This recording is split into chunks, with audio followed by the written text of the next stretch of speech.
பிதாசுதன் பரிசுத்த ஆவியின் பெயராலே ஆமென். கிறிஸ்துவில் பிரியமானவர்களே, மீண்டுமாய் கிறிஸ்துவின் மறுரூபம் ஜெபக்குழு யூடியூப் சேனல் வழியாக உங்களை சந்திப்பதில் மிக்க மகிழ்ச்சி அடைகிறேன். குறிப்பாக நாம் ஒவ்வொரு நாளும் இறைவார்த்தையை தியானித்து வருகிறோம்.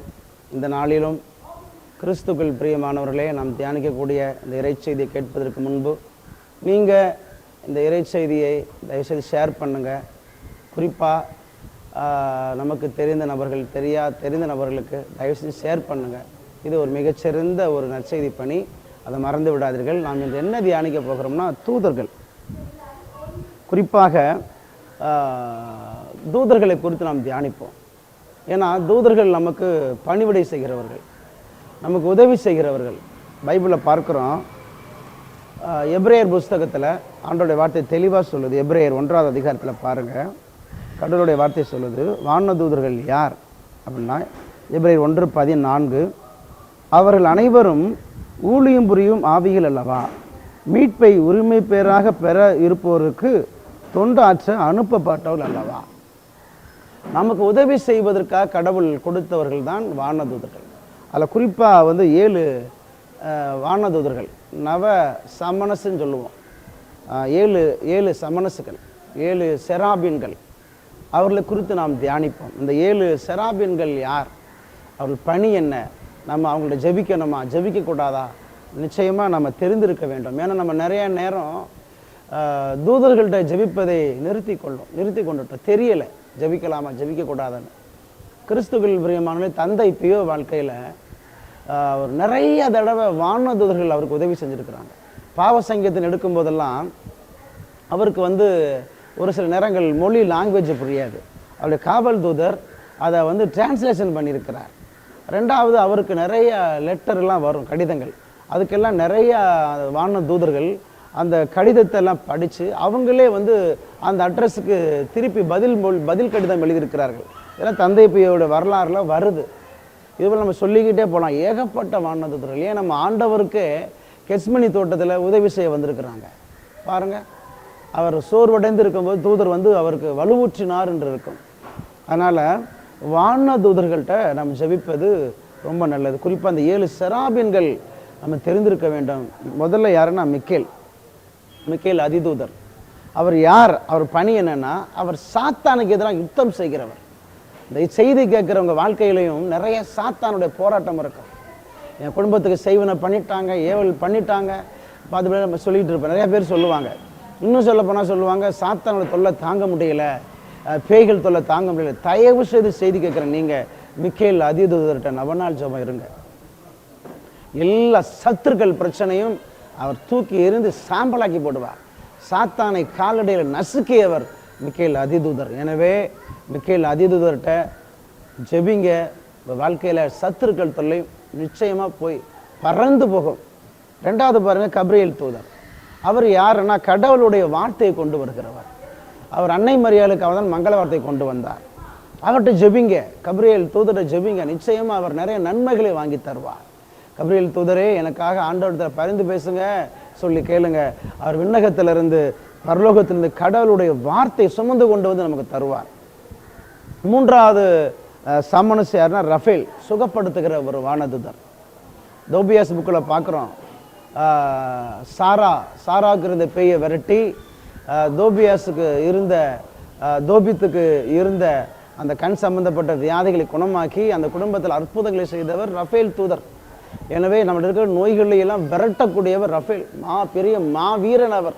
அப்படி ஜெபம் பண்ணுங்க. ஜெபிக்கும் போதெல்லாம், மாவீரன் ரஃபேலே எனக்காக வேண்டிக் கொள்ளுன்னு சொல்லுங்க. உங்கள் வாழ்க்கையில் நிறைய கட்டுக்களை தூதர் உடைத்து போடுவார். தயவு செஞ்சு மறந்துடாதீங்க. தூதர்கிட்ட ஜெபிக்கிற பழக்கத்தை வைத்துக் கொள்ளுங்கள். உங்கள் வாழ்க்கையில் நிறைய நன்மைகள் நடக்கும். நான்காவது தூதரை பார்ப்போம், உரியேல். இந்த உரியேல் யார், இவருடைய பணி என்னன்னா, இவர் ஆலோசனை கொடுக்கிறவர். எப்படிப்பட்ட ஆலோசனை, நம்ம உள்ளத்தில் இருந்து இது தவறு, இது சரி என்று உள்ளுக்குள்ள சொல்பவர். கடவுளுடைய பிரசன்னத்தை கொடுக்கிறவர் அவர். எனவே நம்ம அந்த உரியேல் தூதரை கேள்விப்படாமல் இருந்திருப்போம். நீங்கள் ஜெபிங்க, உரியேல் வான தூதரே, எனக்கு நன்மை தீமை என்னன்னு தெரியலை, தயவு செய்து எனக்கு இதை வெளிப்படுத்துங்கன்னு சொல்லுங்க. கடவுள் பிரசன்னத்தை கொடுத்து நன்மை தீமையை அவர் கற்று தருவார். இந்த பாதையில் போகாத, தீமை நிறைந்தது, இந்த மனுஷட்ட பேசாத, தீமை நிறைந்ததுன்னு அவர் தான் வெளிப்படுத்துவார். இவர் நன்மை தீமையை வெளிப்படுத்துகிறவர் தான் இந்த உரியேல் சமணசு.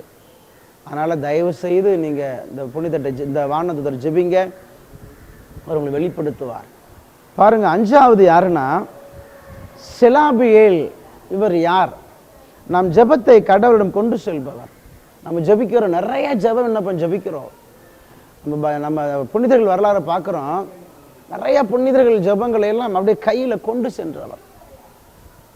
மெர்சி ஆஞ்சலோன்னு சொல்லி புனிதை ஜெபிக்கும் பொழுதெல்லாம் இந்த செலாபியேல் புனிதர் தன்னுடைய கரங்களில் அப்படியே அந்த ஜெபத்தை எடுத்து கொண்டு போய் கடவுள் சமூகத்தில் கொடுத்தவர்.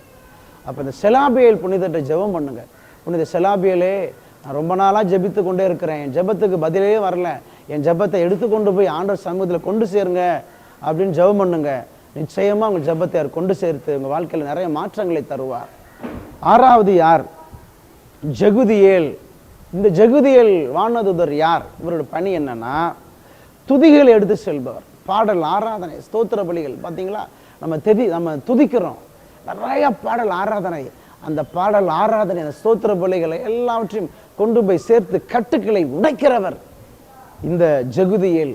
அதனால் அவர்கிட்ட நீங்கள் நல்லா ஜெபம் பண்ணுங்க. ஜெகுதியேல்கிட்ட, அப்பா துதிக்கும் பொழுது அவரை கூப்பிடுங்க. ஜெகுதியேலே, நான் ஆண்டவரை துதிக்க போகிறேன், என்னோடு இணைந்து நீங்கள் வாங்கன்னு சொல்லி துதிங்க. அவர் தடைகளை கட்டுக்களை உடைத்து உங்கள் துதிகளை எல்லாம் கொண்டு போய் சேர்ப்பார். 7வது யார்? பராக்கியேல். இவர் யார்? இவரோட பணி என்னன்னா ஆசீர்வாதத்தை ஆண்டவர் கொண்டு சேர்க்கிறவர். நமக்கு பரலோக ஆசீர்வாதம் ஒன்று இருக்குது பார்த்தீங்களா, அந்த பரலோக ஆசீர்வாதத்தை எல்லாம் கொண்டு வருகிறவர் தான் இந்த பராக்கியேல். அதனால் தயவுசெய்து கிறிஸ்துக்கள் பிரியமானவர்களே, இந்த 7 சமணசுகளை நாம் தியானித்திருக்கிறோம், 7 செராபின்களை தியானித்திருக்கிறோம். இந்த 7 செராபின்கள்கிட்ட நீங்கள் ஜெபம் பண்ணுங்க. தயவுசெய்து உங்கள் வாழ்க்கையில் நிறைய அற்புதங்களை இந்த செராபின்கள் கொண்டு வருவார்கள். இவர்கள் ஆண்டவர் சமூகத்தில் பணி செய்யக்கூடிய 7 முக்கியமான செராபின்கள். இவர்கள் நிச்சயமாக நம்மளுக்கு உதவி செய்வார்கள். என்ன மறந்துடாதீங்க, ஜெபிங்க, அற்புதங்களை பெற்றுக்கொள்ளுங்கள். கண்களை மூடி நாம் ஜெபிப்போம். பரிசுத்தரான ஆண்டவரே, எங்கள் உதவி செய்வதற்காகவே எங்கள் கொடுத்த வானதூதலுக்காக நன்றி செலுத்துகிறோம். அப்பா, இந்த நேரத்தில் ஒரு விஷயங்களை கண்ணோக்கி பாருங்கப்பா. நிறைய நேரம் நாங்கள் மனிதர்கிட்ட போய் கெஞ்சிருக்கிறோம், ஆனால் நீர் எங்களுக்கென்று உதவி செய்த எங்கள் காவல் தூதர்கிட்டையோ செராபின்கள்கிட்டையோ ஒருபோதும் நாங்கள் கேட்டதில்லையப்பா. இனிமே இந்த வான தூதர்கள்ட்ட செராபின்கள்கிட்ட முழு இதயத்தோடு எங்கள் விண்ணப்பத்தை வைக்க உதவி செய்யுங்கப்பா. தடைகள் எடுத்து மாற்றுங்க. ஓ கப்ரியேல், மிக்கேல், ரஃபேல் வான தூதர்களே, உரியேல், செலாபியேல், ஜெகுதியேல், பராக்கேல், சமணசுகளே, செராபின்களே, இதோ இந்த ஜெபிக்கிற நேரத்தில் அந்த ஜெபத்தை கேட்கிற பிள்ளைகளுக்கு நீங்கள் உதவி செய்யுங்க.